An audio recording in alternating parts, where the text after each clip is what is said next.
Super star Rajinikanth హీరోగా వస్తున్న latest movie కూలీ. స్టార్ డైరెక్టర్ లోకేష్ కనకరాజ్ తెరకెక్కిస్తున్న ఈ సినిమాపై భారీ అంచనాలు నెలకొన్నాయి. ఈ సినిమాను సన్ పిక్చర్స్ బ్యానర్ పై ప్రముఖ సినీ నిర్మాత కళానిధి మారన్ నిర్మిస్తున్నాడు. పాన్ ఇండియా లెవెల్లో రానున్న ఈ సినిమాలో స్టార్ హీరోలు నటిస్తున్నారు. యాక్షన్ డ్రామా బ్యాక్ డ్రాప్ లో తెరకెక్కుతున్న ఈ సినిమాలో బాలీవుడ్ కి చెందిన star hero Aamir Khan, Tollywood king Nagarjuna, Kannada star hero Upendra guest appearance పాత్రలో నటిస్తున్నారు.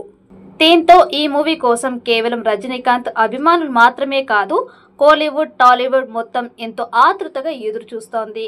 ఇక తాజాగా ఈ సినిమా ప్రీ రిలీజ్ బిజినెస్ కనివిని ఎరుగని రేంజ్ లో ఉన్నాయట. తెలుగు రాష్ట్రాల్లో ఇప్పటికే ఈ movie pre release theatrical business 40 కోట్ల రూపాయలకు జరిగినట్లు తెలుస్తోంది. అదేవిధంగా ఓటీటీ నెట్ఫ్లిక్స్ సంస్థకు కూలీ దాదాపుగా 125 కోట్ల రూపాయలకు అమ్ముడుపోయిందట.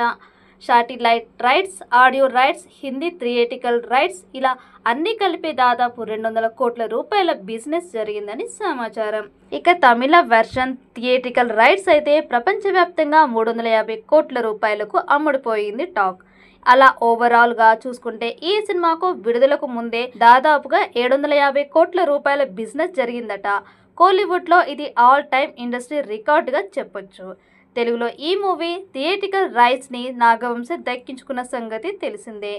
దీంతో విడుదల తర్వాత కూలీ చిత్రం ఖచ్చితంగా 1000 కోట్ల క్లబ్లోకి చేరుతుందని బలమైన విశ్వాసం వ్యక్తం చేస్తున్నారు movie unit.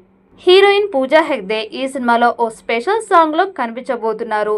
Gold smuggling back drop లో సినిమా రూపొందుతోంది. కింగ్ నాగార్జున ఇందులో నెగిటివ్ రోల్లో కనిపించనున్నారు. ఈ మూవీని సన్ పిక్చర్స్ బ్యానర్ పై కళానిధి మారన్ భారీ బడ్జెట్ తో నిర్మిస్తున్నారు.